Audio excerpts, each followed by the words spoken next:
All right, good morning, everybody. Thank you all for showing up this morning to officially welcome back Kelly Krauskopf as President of Basketball Business Operations for the Indiana Fever. We'll get started with an opening statement from Kelly. Nobody expected this to higher organization finally said something out loud that had been quietly sitting beneath the surface for a long time. And what she revealed didn't just surprise people, it shook the entire basketball world. For the first time, the curtain was pulled back on what was really happening inside the franchise, the internal politics, the pressure behind the scenes, the locker room tension, and the ongoing battle between building a powerful brand versus building a winning team. Suddenly, everything was out in the open. And once you hear the full story, it completely changes how you look at Caitlin Clark and her situation in Indiana. But to understand it, you have to go back to the beginning. Before Clark ever wore in 2021, they managed just 6 wins. In 2022, only 5. By 2023, they improved slightly to 13, but still nowhere near competitive. For years, they weren't taken seriously. The arena seats stayed empty, media attention was non-existent, and the league had essentially moved on without them. A once-respected franchise had faded into the background. Then, everything changed overnight. The number 1 overall pick in the 2024 WNBA draft arrived and instantly flipped the entire trajectory of the team. Caitlin Clark didn't just revive the Fever, she transformed the whole league. Every game she played turned into a sellout. TV ratings skyrocketed. Jerseys sold out almost instantly. The media attention around women's basketball reached a level never seen before. And right in the middle of that explosion, the organization faced a critical decision. Were they going to fully embrace this wave or try to control and reshape it? That's where things start getting interesting. Because just as the Fever needed leadership that fully understood the magnitude of what they had, a once-in-a-generation superstar redefining the sport, the front office made a move that caught many people off guard.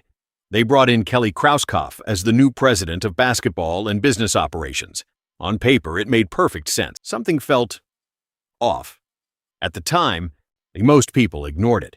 The comments didn't seem like a big deal. But months later, those exact words would come, looking directly at the cameras. And she had said, "This is about the Indiana Fever. Yes, we have foundational players like Caitlin Clark and Aaliyah Boston, but we want this team to become a national leader, a lasting brand, like Apple or something." Just 5 words stood out. Like Apple or something. That was all it took. Within hours, the clip went viral, and the fan base exploded. Because what made Steve Jobs, and when he was gone, the company struggled to hold that same identity. So when fans heard that analogy, they didn't hear ambition. They heard something else entirely. To them, it sounded like the organization didn't fully see Caitlin Clark as the centerpiece, but rather as warning that if Clark ever decides to walk away from what they described as a dysfunctional front office, Indiana could lose the biggest opportunity women's basketball has ever seen. But across forums, comment sections, and threads, one message kept repeating: you don't minimize a generational talent, and you don't shift away from building around her. This wasn't just online noise anymore. It felt like a verdict. And clearly, someone inside the organization realized how serious it had become. Because almost immediately after the clip blew up, Kelly Krauskopf's social media presence disappeared. Completely. No explanation, no follow-up, just silence where there had been. That reality became even clearer when Sophie Cunningham spoke up. Known for having Clark's back on the court, when Cunningham confirmed that this narrative had been circulating long before she even joined Indiana. Back when she was still in Phoenix, she had already heard the same conversations. Teams weren't just trying to beat Clark, they were trying to send a message. And that message often came through physical play. All season long, there were moments where Clark took hits that raised eyebrows, not just from fans, but from neutral viewers too. The level of contact she faced stood out. By the time her groin injury limited her to just a handful of games, questions started building. Was she being protected properly?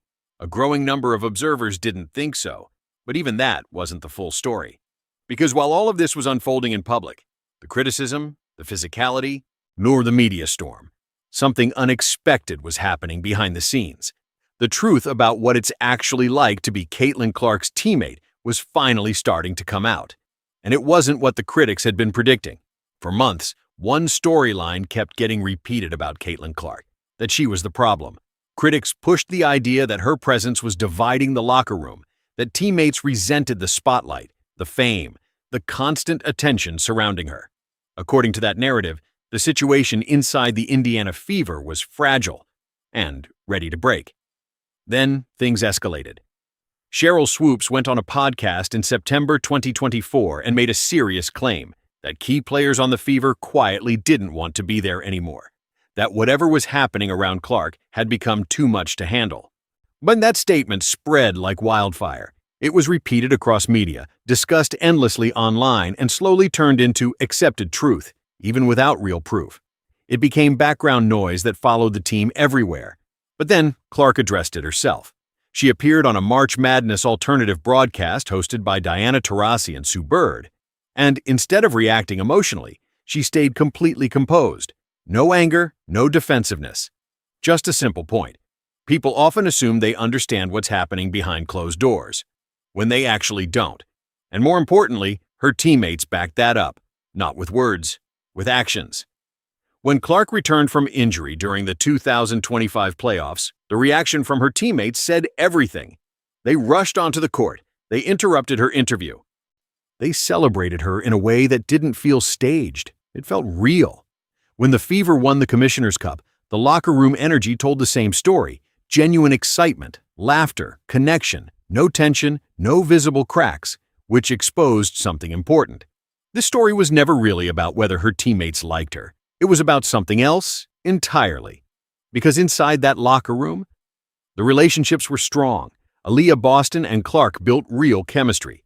Lexi Hull stood by her. Sophie Cunningham supported her even before joining the team. Michaela Timpson openly admired her. Even off the court, it showed. Clark's social media interactions with teammates, emotional, personal, unfiltered, reflected genuine bonds. This wasn't PR. It wasn't forced. It was real. But here's the core tension. Relationships don't win championships, and that's where everything shifts. Because the real question wasn't about chemistry on the court. It was about direction at the top. What Kelly Krauskopf said in that October 2024 press conference, beyond the viral Apple quote, revealed something deeper. She talked about the long-term vision. She pointed out that Clark was just 10 years old when Indiana won its last championship in 2012. That building something meaningful can take a generation. That maybe the organization was planting seeds not just for now, but for someone watching from afar, the next future star. Depending on how you hear that, it sounds like one of two things: a long-term strategy or a deflection from the present. Because here's what can't be ignored. The explosion of interest in the Fever starting in 2024 didn't come from branding. It came from one player. Fans didn't travel hours to see a system. They didn't pay record-breaking ticket prices for a vision. They didn't tune in at historic rates for a long-term plan. They came for Caitlin Clark. And when she wasn't playing, everything changed. Ticket sales dropped. TV ratings declined. The energy faded. The numbers made it clear. Her impact wasn't hypothetical. It was measurable, undeniable.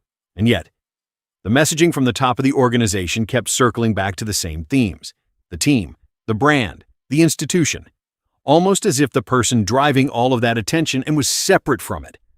And that contradiction? That's where the real story lives. Oh no, but there was one line from Kelly Krauskopf that stood out, and not in a bad way. She said something simple.